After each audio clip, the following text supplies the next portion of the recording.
As the final hues of the setting sun bled into the twilight sky, casting the ancient cobblestone street in deep purples and blues, the Thompson family stood before their new home, a grand Victorian manor that loomed like a silent sentinel of time. Michael Thompson, a methodical architect with a penchant for historical renovations, felt a surge of triumph. His eyes traced the elaborate cornices and ornate turrets with professional admiration. Beside him, Sarah, his wife, clutched her sketchbook tightly to her chest. An artist whose creativity thrived on inspiration, she was drawn to the house's weathered beauty, but couldn't shake an undercurrent of unease that tugged at her senses. Their children, Lily and Ethan, stood a few paces ahead.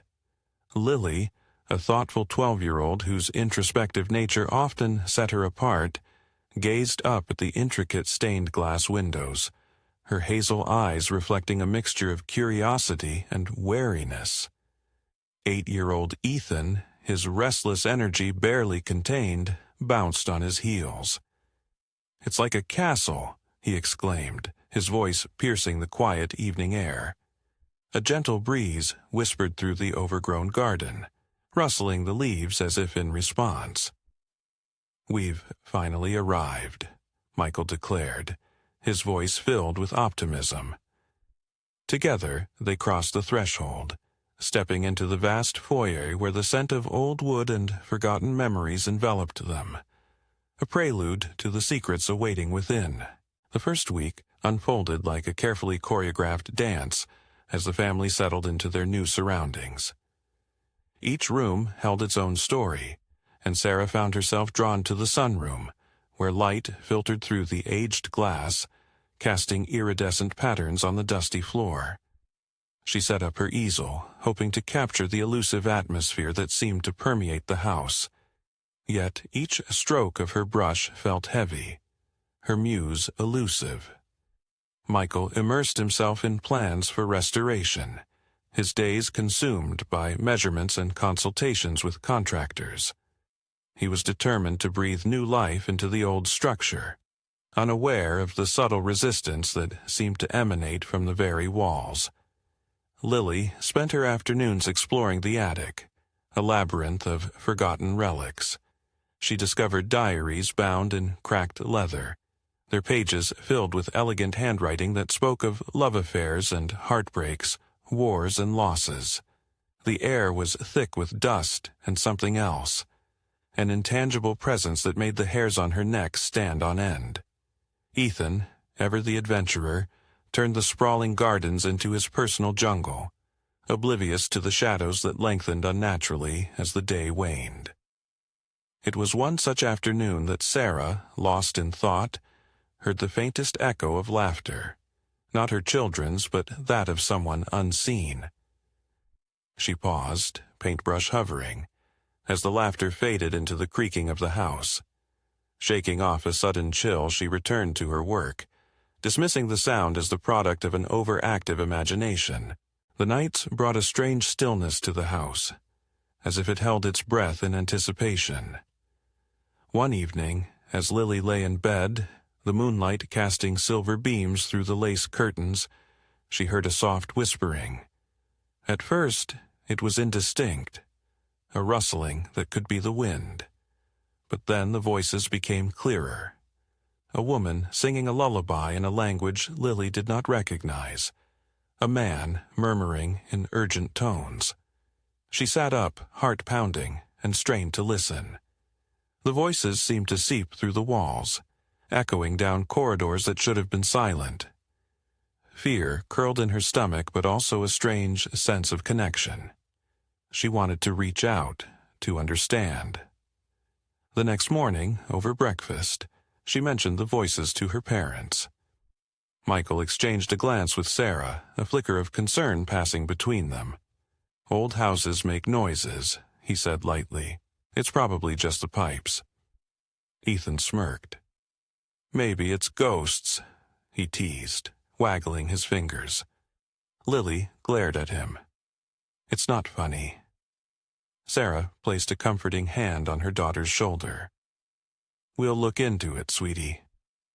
But beneath her calm exterior, Sarah felt a knot of anxiety tightening. Michael's denial began to waver as inexplicable occurrences disrupted his orderly world. Tools went missing, only to reappear in places he was certain he hadn't left them. He heard footsteps echoing in empty rooms.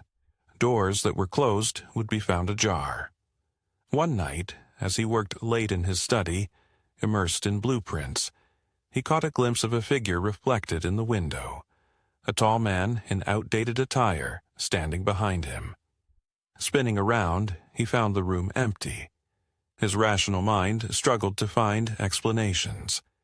He began researching the house's past, uncovering a litany of previous owners whose lives were marred by misfortune. Financial ruin, mysterious illnesses, unexplained accidents. The pattern was unsettling.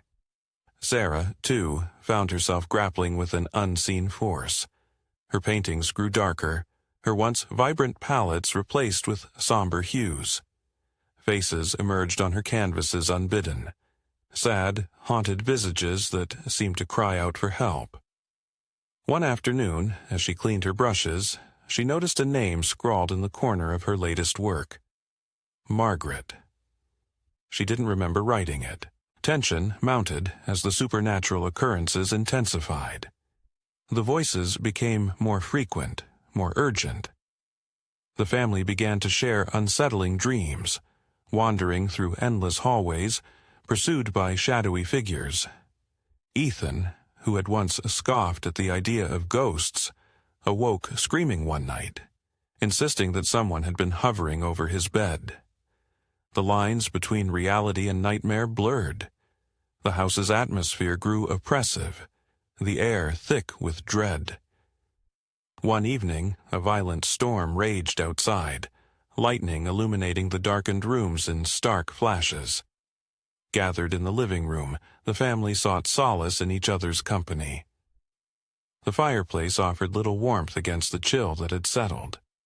"Something is wrong here," Sarah confessed, her voice barely above a whisper. "I feel it too," Michael admitted, his facade of skepticism crumbling. Before they could delve deeper, a thunderous crash echoed from the upper floor, followed by a chorus of distressed voices. The walls seemed to vibrate with emotion, anger, sorrow, desperation. Lily clutched her mother, tears streaming down her face. "They need our help," she sobbed.